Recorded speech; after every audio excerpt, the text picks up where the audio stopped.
who are not, first of all, welcome those who are joining us in video land, as we used to say in the 1960s. My name is Steve Denker, for those of us who have not met, my wife Lisa. Met my wife, yeah. On most days. I promise I'm not remembering everybody's name, but I'm glad to see that Rebbitzin Hecht is here. I know she was with you by video last week, but Baruch Hashem, she's reversed. I just want to know that you noticed. Okay, listen, all right. Baruch atah Adonai Eloheinu melech haolam asher yitzchanu mitzvayso v'tzivanu l'asok b'dilei Torah. Amen, amen, amen. All right. It's not a class.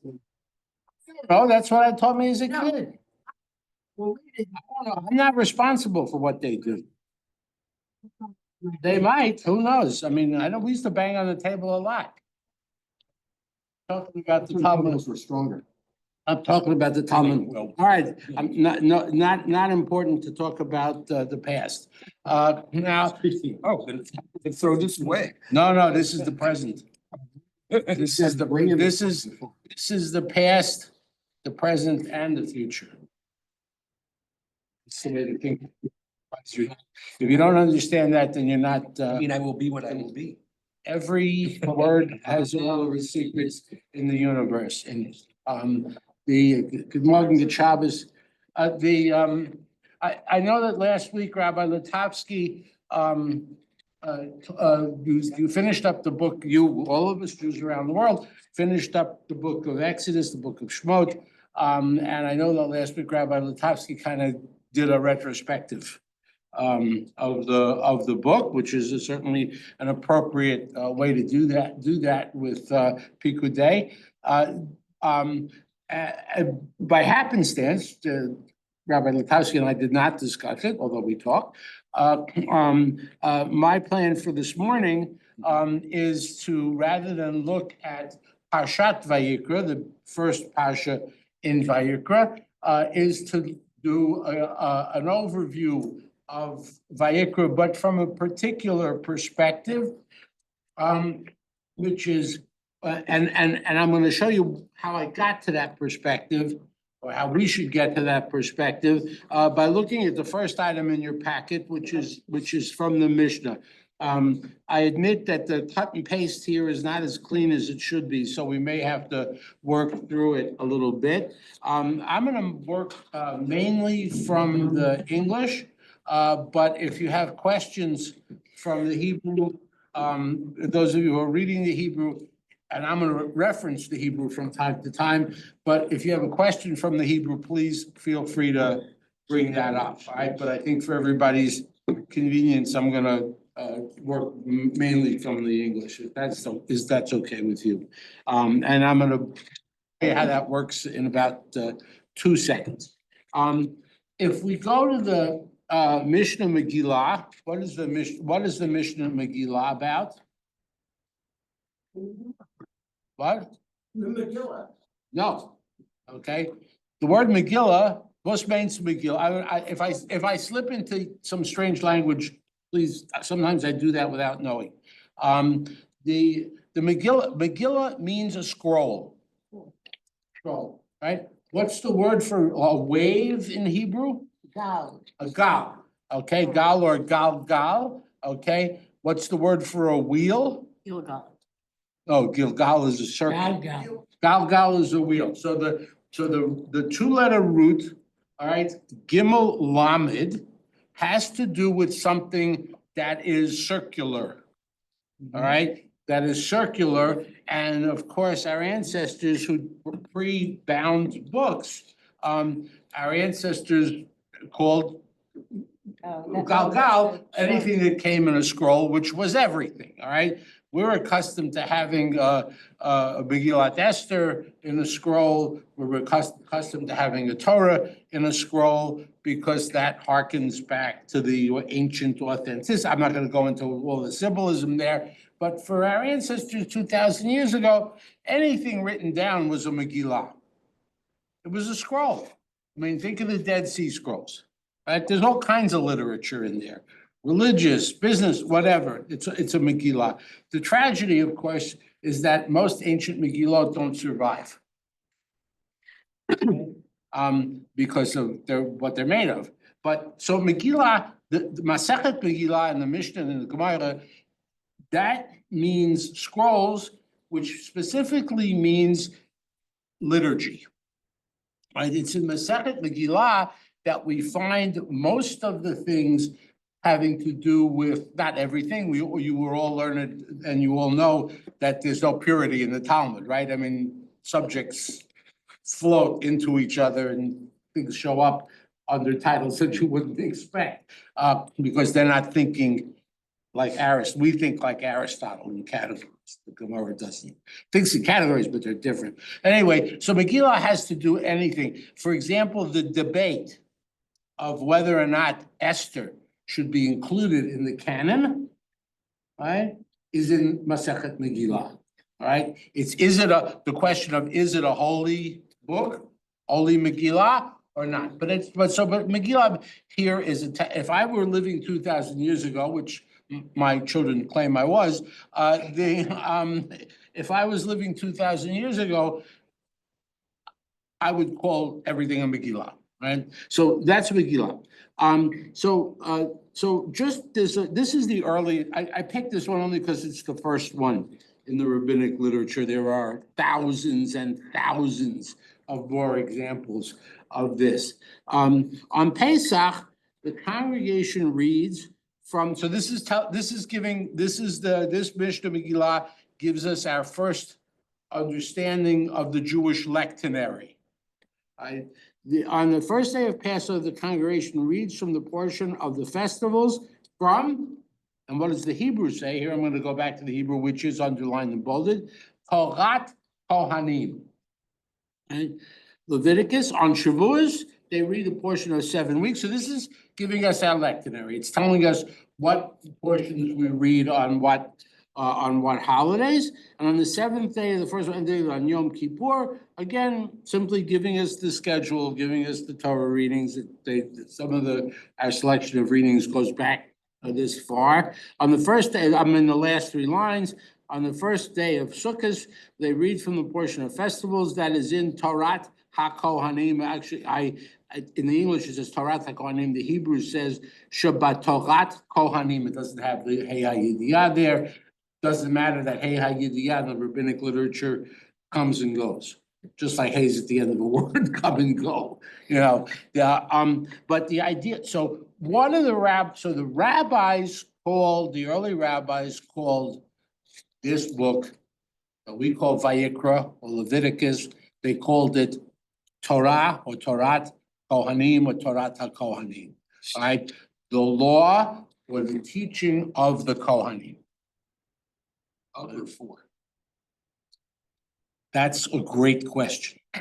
Okay, right? But I would say 4. That's a very good question. What was the question? Is it of the Kohanim or for the Kohanim? Okay, I would say 4, and the reason I would say 4 is because this is not telling you how the Kohanim operated and what they ruled, if they did do rulings, which is a question we're going to talk about today. But it's going to tell you that, but it's a law that the Kohanim must follow. In other words, the very first few lines, and I didn't get the page numbers from the Eitz Chaim because I couldn't find my copy at home, so I apologize. But if you look at the first chapter or 2 of Leviticus, which is our Torah portion for today, all right, the first section, unless you're a Kohen and you're planning to make korbanot when the temple is rebuilt next week, all right, unless you're planning to get up there and listen, I used to be a redhead. And there's a tradition that the Kohen Gadol was always a redhead. Our grandson. A redhead. So what they don't. To go with the red hell. No, red heifer, and sometimes you got burned. But, all right, anyway, so I would say it's the law for because it tells them what to do. This is not the law that the Kohanim are inventing, that they're promulgating. this is the law that God is promulgating, and then you have to follow, but this is, so when I was younger and foolish, I used to, when I read the Chumash, I would think, okay, we've got historical narrative from Genesis through Exodus, and then there's a break, right, with Leviticus. But as I've gotten older, I've realized that it's not a break at all. Because as Rabbi Latavsky pointed out and learned with you last week, all right, at the end of Exodus, we've got the Mishkan ready, all right? The Mishkan is coming down the assembly line in Detroit, because Chas v'Shalom, we wouldn't import it, right? It's coming down the assembly line in Detroit, all right, and it gets all put together. Right? It gets all put together, and then what's the next thing that has to happen? Somebody has to start the damn thing. All right, somebody has to start it. I had a guy that I knew when I was in college, who worked at, had an internship like at the plant in New Jersey where they made Cadillac DeVille's old 98 and Buick Deuce and a quarter. They were all the same car. Right? Nobody was, GM thought they were fooling people, but they weren't. And I said, what do you do if one doesn't start? I said, yeah, sometimes it happens. It comes off the assembly line, somebody gets in, turns the key, pushes a button, not garnished. So then they have to roll it over to the side and figure out why it's not going. And then they sell it to some poor sucker of a customer. But the, all right, but so as Rabbi Latowski learned with you last week, so the end of Exodus is the Mishkan's ready to boogie. Right? Everything's there, the lights are lit, everything. And what's Leviticus? Leviticus is the owner's manual for the Mishkan. This tells you how to run it. This tells you what you're gonna do there. What the sacrifices are, when you make the altar, all this stuff. So it is not I was wrong when I was young. I was wrong about a lot of things. All right, but it's not a break. It's the manual that you need to run it. And who's going to run it? Okay, the Leviim. And by Leviim here, I mean the tribe of Levi, which is who? Which is Aaron and Moses.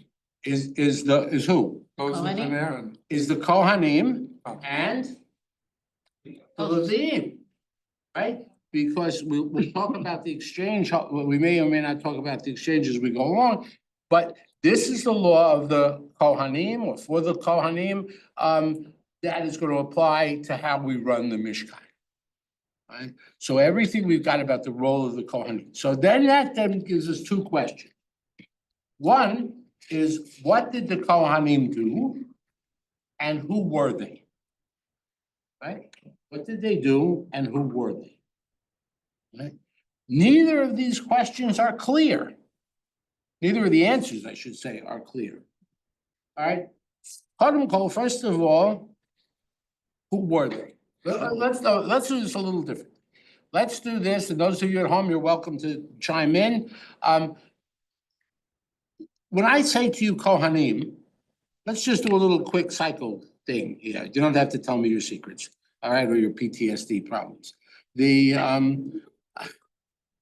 I'm having one. All right, if I say Kohanim, what comes to mind? Let's get, ma'am. Don't worry, with those on the video, I'll get to you. The priests who sacrifice. Okay, so they made sacrifices. All right, this is emes. This is correct. The priests are the technicians, which is the way my teacher taught it to me, of the sacrifices. You and I, well, I'm a Kohen, so I am in the know, but the rest of you, okay, you don't know how to kriv a korban. You don't know how to bring a sacrifice, all right? You need an expert to do that, just like as if you were going into court, you wouldn't go without a good trial lawyer. If you did, you'd be a damn fool, all right? Because you don't know the ins and outs. Yes, ma'am, you wouldn't say. Have to be perfect, pure. And we're gonna get to, thank you for bringing that up, because we're gonna get to that word in a minute. Lisa? Yes, sir. You can pass. I mean, there's no requirement here. I'll report you to Rabbi Al, but. Descendants of Aaron. Okay, All right, they would descend, are you sure about that? Or tzadok. Are you sure about that? Okay, hold that question right there. We're gonna, hopefully we'll have time to look at that. Are they, Or tzadok. am I a descendant of Aaron, or are those of us who are Kohanim? I don't know if there are any colleagues in the room, but maybe we're descendants of Aaron and maybe not. Or tzadok, right? Man. Pass, sir. No. No, pass. No question. What else do you think of Kohen? Didn't they have that multi-jewel breastplate? Of course, say, Yeah. Gators. I mean, you know, we went, they all went over to Chagrin to Alson's and got the stuff. I mean, come on, nobody's, So they were. They ain't they kidding were around. asking Questions. if you're in New York, you could go to Harry Winston, but in Cleveland, this. all right. Discounts.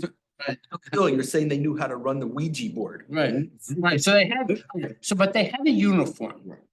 All right, they had a uniform, and Maimonides and others say that the reason that they had the uniform, the epaulets, the robe, the whole business, they wore pants. Very few, nobody wore pants in those days, all right, I mean, they wore pants, whatever, they had a whole get up, why, so you should know. This is where the emperor's new clothes comes from, that story. Because the point of that story is without the special clothing, you don't have no idea that that's the emperor. Right? It's not television, it's not, you don't have video games, to know. So the special clothing, so that the people know who that is, right? Because otherwise they don't know. Yes.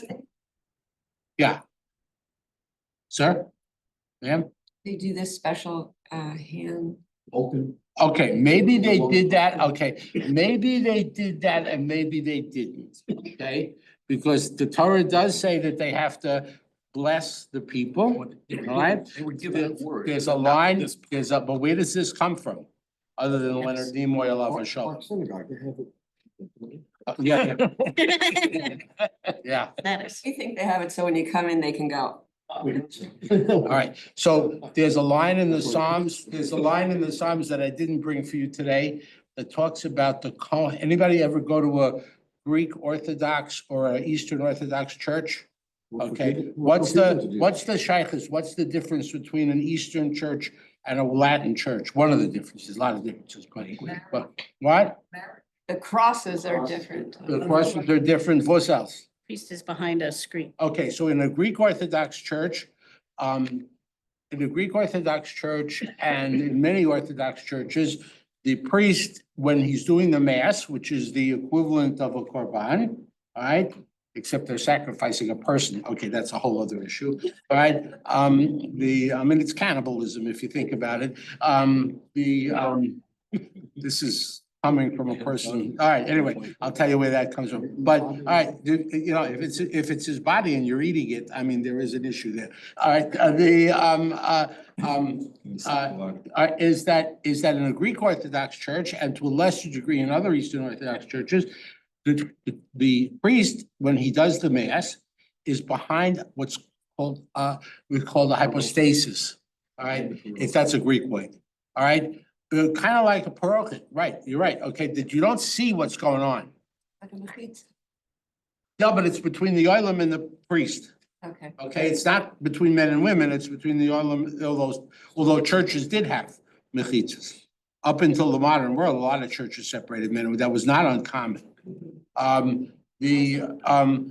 it separated you from, so you didn't see what was going on. So the line in the Psalms, it says the Kohen peered through the lattice. All right, so this is the lattice, all right? So the Kohen is not looking directly at the people are not looking, okay, but the Kohen is called upon to bless the people, right? We have a line in Torah that the Kohanim are called upon to bless the people. Very interesting bracha in the rabbinic world. Very interesting bracha that goes with that. What's the bracha that the Kohanim have to say when they get up to bless the people? Anybody? Love. Kohen? What? Blessed with love. Right. It's a very interesting bracha. Okay. Asher kitshanu b'kedusha to shel Aharon. God who has sanctified us with the sanctity of Aaron.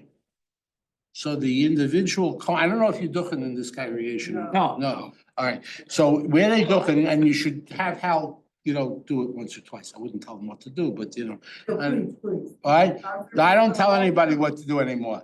If you have a car, I'll tell you what to do with it. Other than that, no. All right, so with the Kohanim get up to Duchen, and there's a lot of procedure right now, which we're not gonna take time on today, but the blessing, which is interesting, and again, it's a rabbinic blessing. Of course, all blessings are rabbinic. Blessings are God. Asher Kishana b'kedusha to shel Aharon. So the Kohen standing there in the shul should not think that it's him. Right? The rabbis downgraded the Kohanim, right? All right, the Kohen should not think that it was him, all right? That it's not my sanctity, it's not Steve Denker's sanctity, it's Aaron's sanctity that I'm inheriting. Whether or not I'm a biological descendant of Aaron, this is Gavena and the mindset. That is again a different question. All right, but Vitzivanu, right? Levarech et amo Yisrael, and has commanded us to bless God's people Israel, ba'ahava, with love. Right? And what does ahava mean in Hebrew, in classical Hebrew? I mean, now it means, it's ahava is a line of cosmetics, but what does ahava? It's true, I'm not making it. I'm not that smart. I don't make nothing up. What is ahava? Ahava in biblical Hebrew is to do something for someone. It's not romantic love, the way we think about it, right? It's not a line of perfumes, as nice as they are, all right? It is to do something for somebody. When you read the Shema, right? The rabbis here have taught you this, correct? Right? The blessings before the Shema, right? What you say before the Shema is what God did for the world. Yotzer or uvorei choshech, created the system, right? And after the Shema, v'ahavta es Adonai Elohecha. Okay? After the Shema, and you shall love God. Just as you saw what God did for the universe, for the world, for the Jews, right? Then you say Shema, and then you talk about what you have to ahava to God, which should be translated as what you then should do for God. Right? It's a chiasm. A, B, C, C, B, A. All right, all right, take a look at it. I mean, all right, take a look at it. It's what you should do for God as a result of what God did for the universe, for all people, all humanity, and for the Jews. All right, so that's what ahava means. So the rabbinic blessing that the Kohanim have to say when they get up there, there's a fascinating Mishnah. I'm not going to. I don't have here for you today, but you can look it up.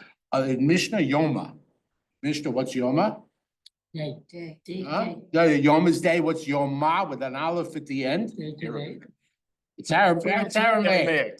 Okay, an aleph at the end or a taf aleph at the end in Aramaic is a hey hayidiyah, is a definite article. Okay, so av is abba with a hey, an aleph at the end. Okay, or ima, which is ha'av or ha'em. Okay, so my kids call me Abba, which is saying the Father. Okay, we didn't need the Son and the Holy Ghost, but that's another because they went to a day school. But which I highly recommend. But so Yoma is the day. It's Yom Kippur. Okay, it's the Masechet that deals with Yom Kippur, and you have a description there of the Kohen being coached, controlled by the rabbis as he officiates for Yom Kippur. And they insult him. One of the lines in the Mishnah, the rabbis have to say that they bring in this poor Shmendlik who's been isolated for a few days. Because remember, in the Roman period, the Kohanim were kind of questionable. There's no such thing as questionable high officials, right? Anyway, they bring him in, they say, perhaps you forgot, or perhaps you never learned. One of my favorite insults. I use it frequently. All right, anyway, so the rabbis are in control, but it's the Kohen who's doing. All right, so Wait a minute here. Going around the room. Oh, I'm sorry, yes, okay. Thank you. Do you want to work with my therapist to help me get over that? Okay, where did I stop? Yes, sir. I have nothing to add at the moment. Okay, I got nothing to add but a sidelight. Please do. A fun fact, as illustrated in this paragraph here, of all our Jewish holidays, only Passover, we give an English, is commonly used English name. All the other holidays, Oh, Rosh interesting. Hashanah, Yom Well, Kippur. all right, I'm not gonna get into it because your rabbi should do it, but the word pasach, the root pasach in Pei Samach Het in Hebrew, in the biblical Hebrew, is a questionable, is a very doubtful root, all right? And in some places in the Tanakh, and I didn't bring those references today, I was in this way, it does seem to mean passed over. Even though we would expect to say avar, you know, to pass. He's saying that Simchas Torah is always free. Oh, yeah, sure, yeah, yeah, Yeah. yeah. That's an English thing, I'm not too good at English. But, yeah, all right, He couldn't say so. that's also probably the problem. Yes, sir. Okay, so. Thank you for putting getting this me in- back on track. Putting this in some context, God is now present. God is imminent here in the Mishkan, right? And it's the role of the Kohanim to set boundaries. So. Well, among other things, To yeah. set boundaries, you know, it goes back to the golden calf episode, you know, God. People need the presence, they need something tangible. Yeah, And now it's the Kohanim's role to set the boundaries, to set the standards of how you approach God.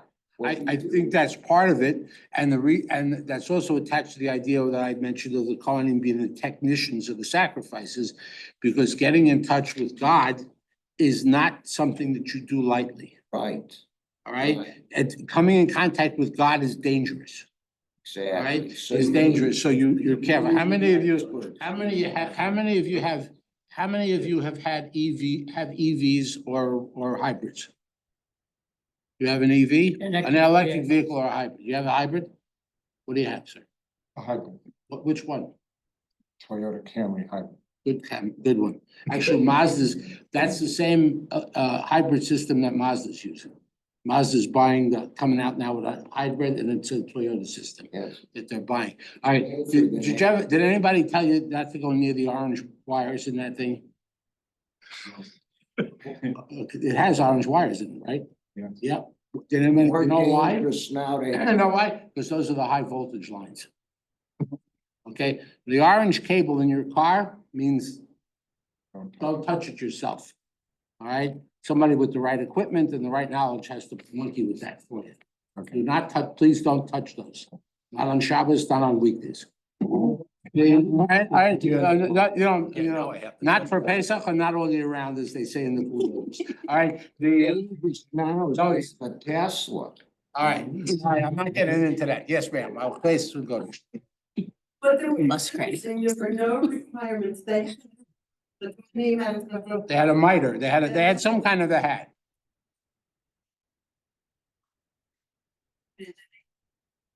No, no, no. No. No, no, you have to be normal. I mean, one of the things that's interesting about the Kohen is that you had to be normal. You had to be married. How'd To be the you, Kohen Gadol, you had to be married.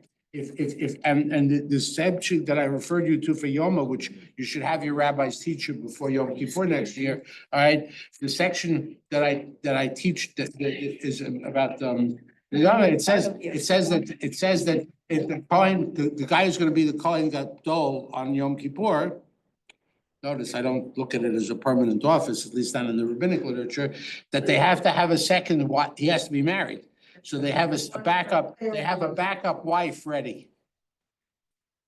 They have a backup wife, so that if his wife dies, they can marry him real quick, all right? They can marry him real quick.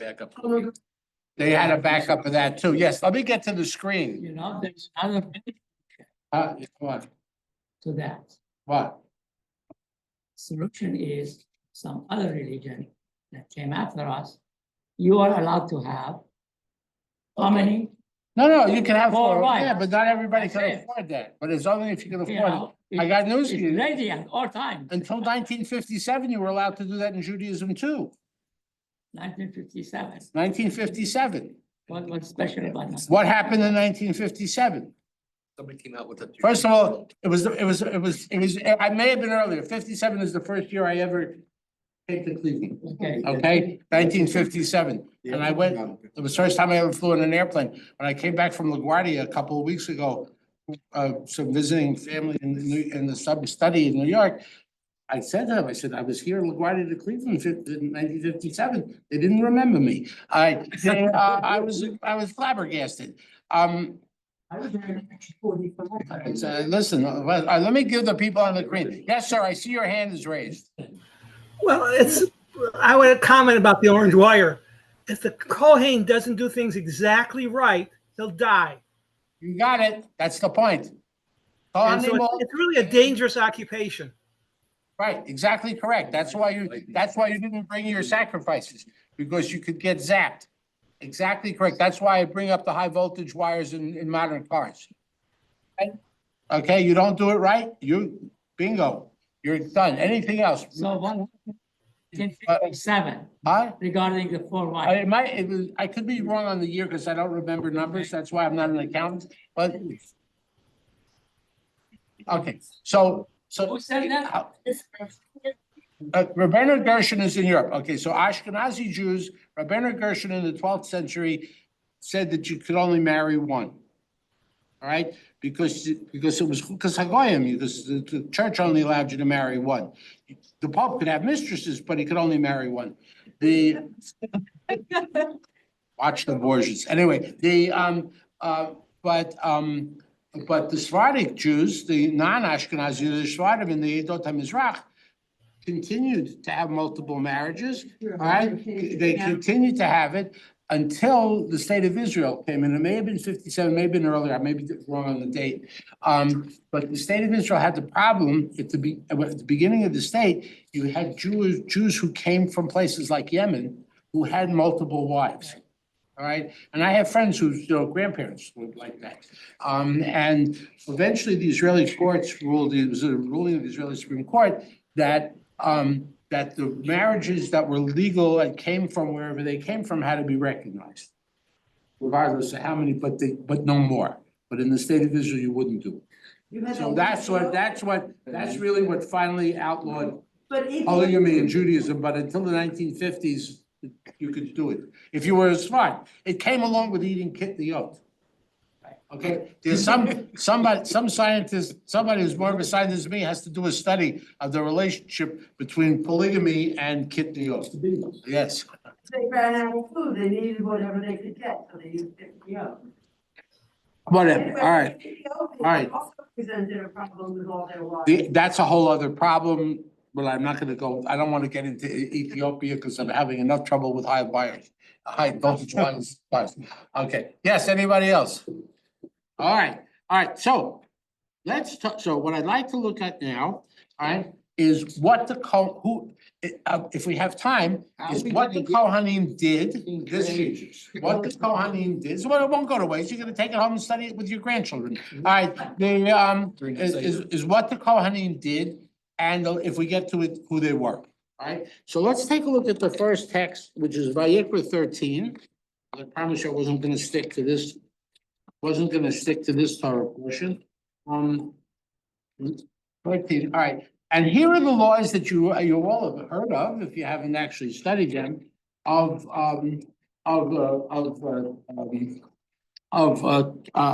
skin disease.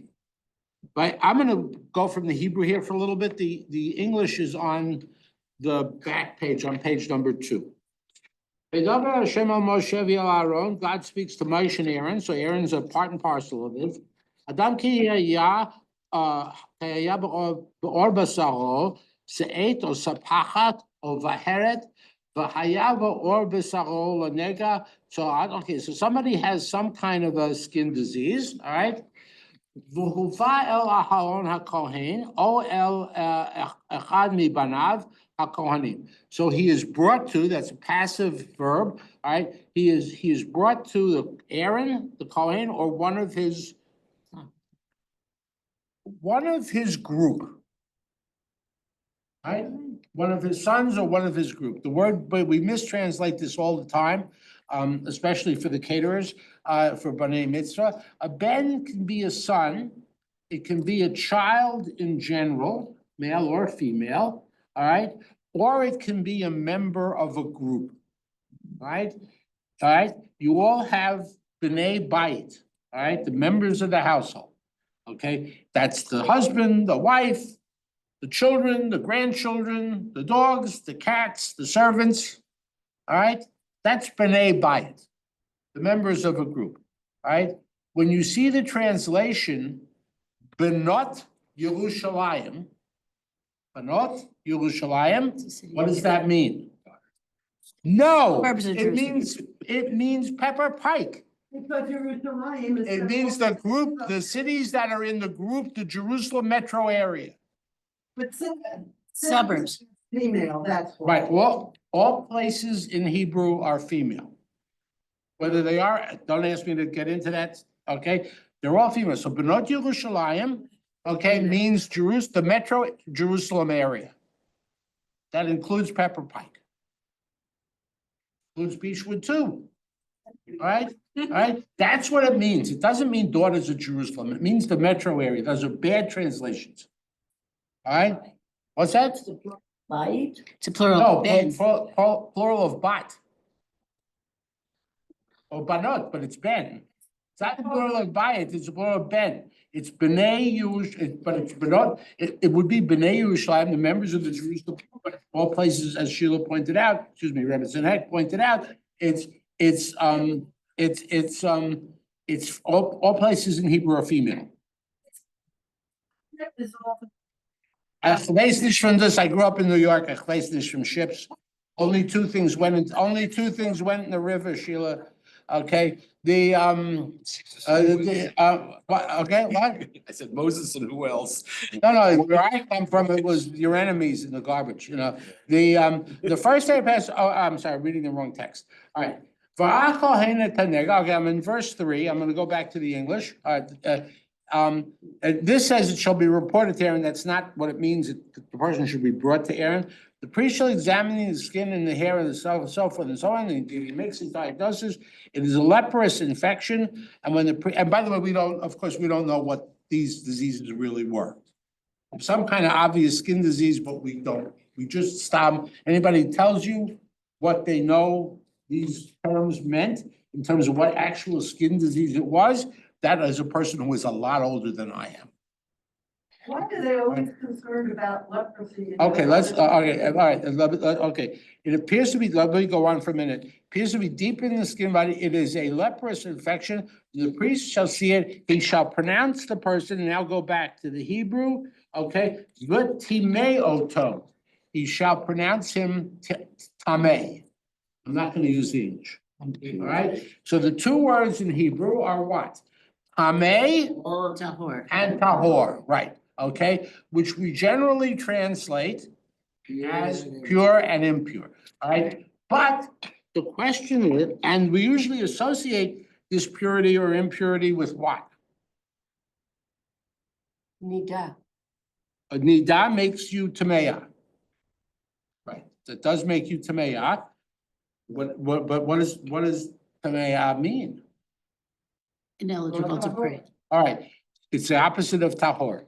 All right, now, a lot of people, especially people of other faiths, believe that this is a symbol of some kind of sin. Right? One of the easy but incorrect ways to interpret this is that the skin disease is a manifestation of God's disfavor, and it may or may not be. But that's how disease was interpreted for millennia, that somehow you had sinned and brought this upon yourself. Not just for millennia, but people who do hospital chaplaincy work talk about this all the time. Somebody's very ill, and why is God doing this to me? What did I do wrong? Okay, that's something those of us who are involved in Bikur Chaylim see all the time. But it was more institutionalized where the priests would, or maybe rabbis would say, Right, so- you sinned and Right, this is what. so amongst the possibilities of what's going on here, because again, I am not quite that old, all right? So I don't know, nobody knows, anybody who tells you they knew for sure what was going on here, all right, forget it. But one of the possibilities of what's going on here is some kind of public health function. Right? I think, right, that our ancestors, while they didn't understand bacteria and they didn't understand a lot of other stuff, they had a rudimentary understanding of contagion. All right? You know, that if somebody had X and I hung out with somebody, they were more likely to get X than not, all right? There's a rudimentary understanding of Just contagion. common sense, basically. Exactly. They had it They all. had, let me tell you, they were no stupider than we are. All right? We're plenty stupid, they were not stupid. Didn't they Okay. think of it in terms of lashon hara? I'm sorry, say that, No. that's a rabbinic interpretation. That's a rabbinic interpretation. Which we could go into it another, which is a good thing on a lesson on lashon hara, but that's not for today, if you don't mind. All right, but yes, they certainly connected with that. All right, I'm gonna push on a little bit. And then you've got this period, if you go down to verse 5, on the seventh day, the priest shall conduct an examination and so forth and so on. And in verse 6, on the seventh day, shall conduct an examination, the infection is faded and not spread, then he's gonna say that that person is tahor. Right? If you look down at the bottom of the page, all right, then there's other things, if you look down at the bottom of the page, you see here, you have starting with verse verse 47, way down at the bottom of page 2. When an eruptive affection occurs in the cloth or the wool or linen fabric, in the warp or the woof of the linen or the wool, or in the skin or anything made of skin, of leather, if the infection comes with any articles was made of leather, it's streaked or whatever the colors are, it shall be shown to the Kohen, and after examine it, he shall isolate the affected article for 7 days, all right? And on the seventh day, he examines it, and at the bottom of the line, bottom here, verse 59, such is the procedure for an eruptive affection of cloth, wool, linen, or leather, as well as a warp, woof, or any article of leather, for pronouncing it tameh or tahor. Wow, same words. Okay, wait, same words, all right? So anybody who associates tameh and tahor, all right, impure or pure, all right, with sin or not sin, tell me what your shirt did to sin. All right, tell me what your Yes, leather sin, jacket contact. did to sin. All right, it don't do nothing. All right, So what is? so what it is the Kohen is deciding, I'm gonna this is a short class, all right? What time is it, anybody? Quarter two. Well, all right, so I got a short circuit. The Kohen is, if you go on in the text, you will see the same procedure for a house. Okay, for a house. For a house, okay, we had our last apartment in New York before we moved to Chicago.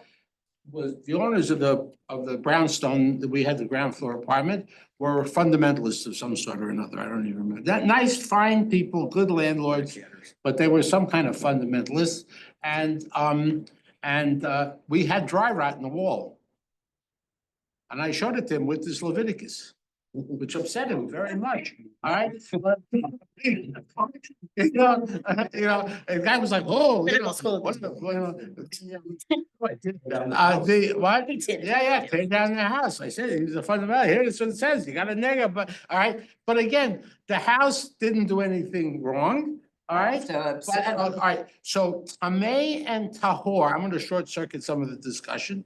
Tameh and tahor has to do with, in the way I express it, eligible and ineligible to be in contact with God or to be in contact with others. If you're tameh, you are disconnected. If you are tahor, you are connected. You're allowed in the community and whatever, whether or not it has anything to do with sin. Right? Now, I'm going to and so you see this with that, and then you see the nega babayit, which you now take a look at page 5. This is the procedure for Yom Kippur, which you can't avoid, right? Verse 30 is highlighted for you both in the Hebrew and the English. For on this day atonement shall be made for you to purify you from your sins. You shall be pure. And in the Hebrew, you all know this from Yom Kippur liturgy, right? Ki vayom hazeh yichaper aleichem letaher etchem michol chatotehem lifnei Adonai titharu. Okay? The procedure of Yom Kippur, all right, will yichaper aleichem. All right? See it? Yichaper. What does kaper mean? What does atone mean? Just tell me what the English means. Take the word apart. Forgiven. Close but no cigar. I don't even know what kind of cigars you like. I used to like the Cuban ones, but the quality's gone down. The kaper, where's the first root? Where's the first use of the root kaf pei resh in the Tanakh? Kapar, kaper, Kaper. or is what? Where is the Kaper. first, Lisa knows this. Where is the first use of it? I will help you out in the Noah story. When the Rabbeinu Shalom is teaching Noah to build the ark, he tells him to take boards, uchafarta oto babayit ubeichutz bakofer. You shall kapar it, the boards, from inside and out with kofer. What is he? We call it pitch because we're based on coal. That's a whole other problem. Bitumen. Is it Yeah, bitumen? bitumen is coal. Oh. Okay, bitumen is coal, comes along with the orange wires in this. Okay, bitumen is just a type of coal that's softer coal. Okay, the other kind is the harder coal. Bitumen is what killed people, you know, London had the fog because they burned their bitumen. They burned soft coal instead of the hard coal. All right, it's to attach the boards. It's caulking, okay? Think of Zepp. Think of the last time you had your bathtub caulked. Right?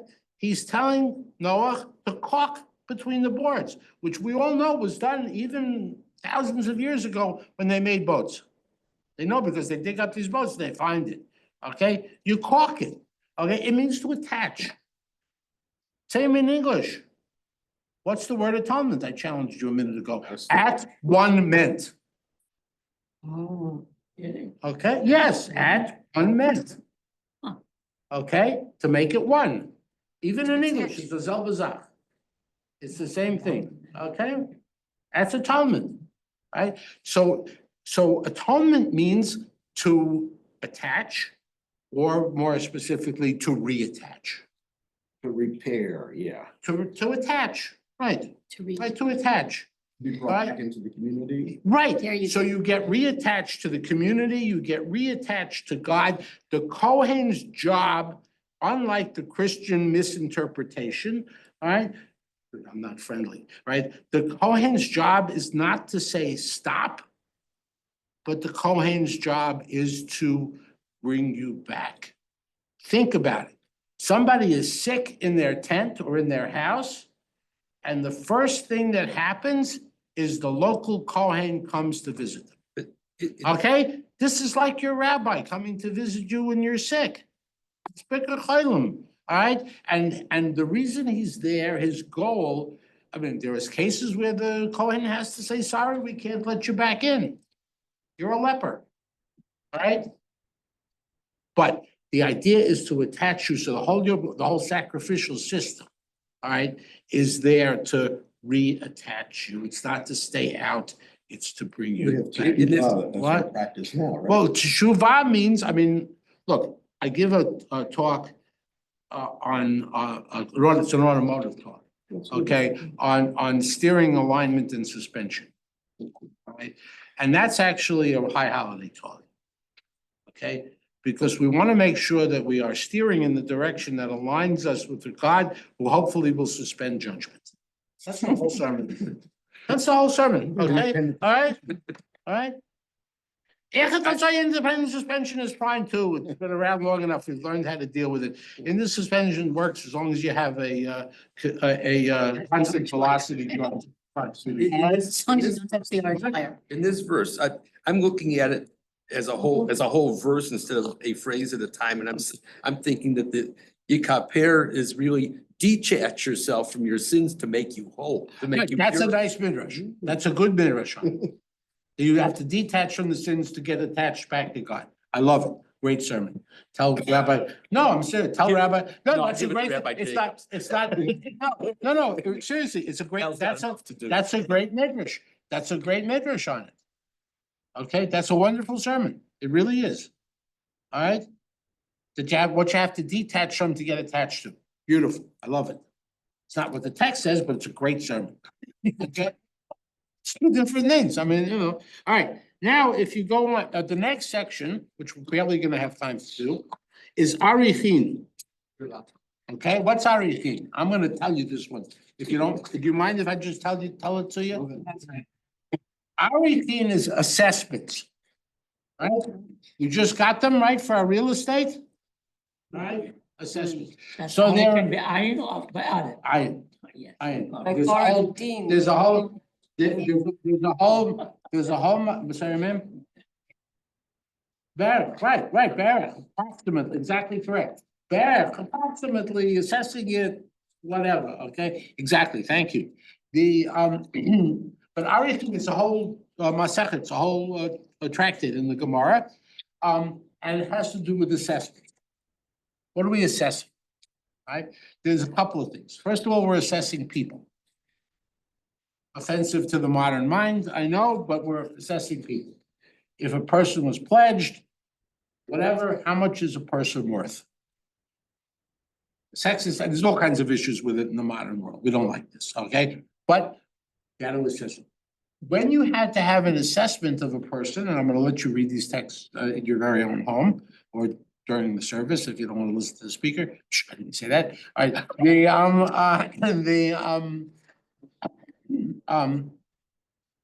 Rabbi Lutowski told you last week that he brings a book to shul, right? Okay, I don't want you to think I didn't listen. All right. Okay, I mean, I was thinking to myself, can I say Lutowski? I don't want to out him, and then I said, wait a minute, he said it to the whole clip. Assessment of a person. The judgment. Assessment, forget about judgment, assessment, okay? We think of it as a judgment because it's a semi-judicial process here, but that's not the issue. Anyway, so assessment, what else? Assessment of sacrifices, okay? If you're bringing an animal that's dedicated, or you want to take it out of dedication, there's a process for doing that, 20% surcharge. Take an animal that's been dedicated to God out of it, it's 50, it says, how many, a fifth, 20%, all right? Tell Trump, all right, so there's biblical precedent for that, okay? Also land, all right? And there's a couple of minutes that we have left, okay? I've taught, my wife does real estate law, all right, among other things, feeding me too. When you buy and sell land in the biblical world, what are you buying? The right to use it for 50 years. You've got it. Up to You've got 50 it, up to 50 years, right, then it goes back. So you're not really buying the land. The land belongs to God. You're not really buying the land, you're buying the product of the land for the next 50 years, okay? The problem is, most of our biblical ancestors did not have a cell phone in their pocket with a calendar in it. All right? Nor did they have calculators. Even the rudimentary Texas Instrument ones that we used in high school and college. All right? They didn't have them. See, there's a blast from the past. All right? Even that. They didn't have them. all right? Happy I had to learn how to Yeah. use the slide rule, so let's not, so did I, Hi. you know, anyway, Younger than the, all right, so who knew the calendar? Who controlled the calendar? All right, the Kohanim, right, correct. And when they're calculating by shekel, which is a weight value. But shekel hakodesh, the holy shekel. Now, the rabbis say, we don't know this for sure, but the rabbis say that in the temple, they had, sounds okay, they had a shekel, they had various weights, and an amma, a standard measure. Right? As societies coalesce, you have to have standard weights and measures. And the rabbis who know about this because of the Romans said that in the Bible, the Kohanim kept the weights and measures. So whether they actually did or not, I don't know. Right? I don't know. I wasn't there. All right. But, and maybe somebody was there, they'll tell us, but that's the way the rabbis understood it, is that public health, who was in and who was out, from a physical as well as spiritual point of view, I don't think they made a distinction. All right, calendar, land transactions, weights and measures, this all went through the Kohanim. So they were an elite class. Actually, if you look at the title of today's lesson, it says holy bureaucrats. Right? That among, have two the children. whole lesson is in the title, kids. All right. The whole lesson is that the Kohanim functioned. The king was the military leader. The prophet was the one who held the king and the Kohanim to account, was the spokesperson for God, but the Kohanim were the bureaucracy, among other things. All right, now what we don't have time for today, correct? Yeah, we don't have time for, if you look, take the packet home, as I said, you can read it in your very own home, all right? Is King David basically takes the kahuna out of the hands of the Aaronites. Remember, what's King David's accomplishment? Politically, governmentally. The king. Right. King David does away with the tribal system. Yeah. All right, the whole, I mean, if you haven't already had it, you should have a class on the books of Samuel. Which is really Going on right now. it's going on Yeah, now? we just started Samuel 2. Okay, so you already, so you know this, right? No, it's Right, Kings. the books of Samuel, which should have been called the books of David, what? No, never mind. Which should have been called the books of David, is the story of the transition from the tribal system to the kingdom. Right, and as part, right, and as part of that transition, the kahuna, the Aaronite kahuna is replaced by a guy by the name of Tzadok. Right, who was loyal to King David, and you have some of the texts here in this packet showing his loyalty to King David and helped King David fend off an early rebellion by David's son Adoniah. But the Kohanim becomes the Tzadokite priesthood. Josephus and others later try to, which you have the quote from Josephus here. It's the Wisdom translation. I forgot to label it. Josephus and others understand that Tzadok is somehow related to Aaron through Tamar, the youngest son. But all of that, because that shifts around, you have the Pinchas issue, but they try to, the later thing, Ezekiel, as well as Josephus and others, try to paper it over to show that Tzadok is the legit, line of the Kohanim. But after King David, really, there's no clear claim to biological descent from Aaron.